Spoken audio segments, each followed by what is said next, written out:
राधे राधे दोस्तों, पौराणिक कथाओं के क्रम को आगे बढ़ाते हुए प्रस्तुत है आज की कथा कि युधिष्ठिर की कौन सी गलती उन्हें नरक तक ले गई। युधिष्ठिर ने ऐसी कौन सी गलती की जो उन्हें नरक के दर्शन करने पड़े।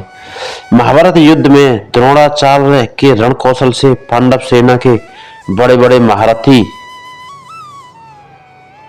चिंतित हो उठे थे। उनके दिव्यास्त्रों के प्रयोग से पांडवों की पूरी सेना विचलित हो रही थी। आचार्य के हाथ में शस्त्र रहते तो उन्हें कोई भी पराजित नहीं कर सकता।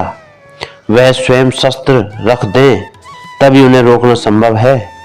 युद्ध के शुरू में उन्होंने स्वयं बताया था कि कोई अत्यंत अप्रिय समाचार किसी भरोसेमंद व्यक्ति से सुनाई दे तो शस्त्र त्याग कर ध्यान करने लगेंगे। कृष्ण ने यह बात पांडवों को याद दिलाई। यह सुनकर भीमसेन को एक उपाय सूझा। वह द्रोण पुत्र अश्वत्थामा से युद्ध करने लगे।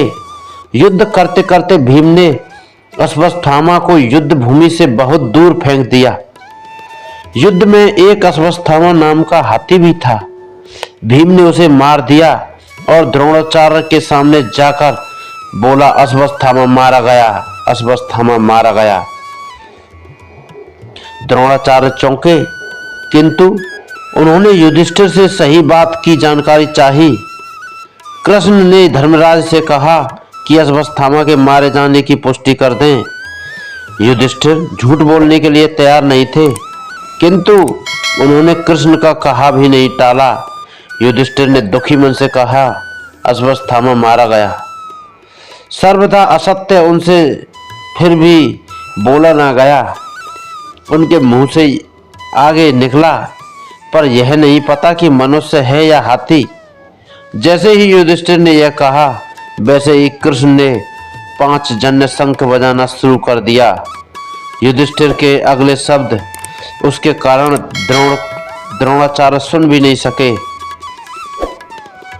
धर्मराज युधिष्ठिर का रथ सदा पृथ्वी से 4 अंगुल ऊपर ही रहता था, पर छल वाक्य बोलते ही उसके पहिए भूमि पर लग गए। इसी कारण शरीर स्वर्ग जाने पर भी उन्हें एक बार नरक का दर्शन करना पड़ा।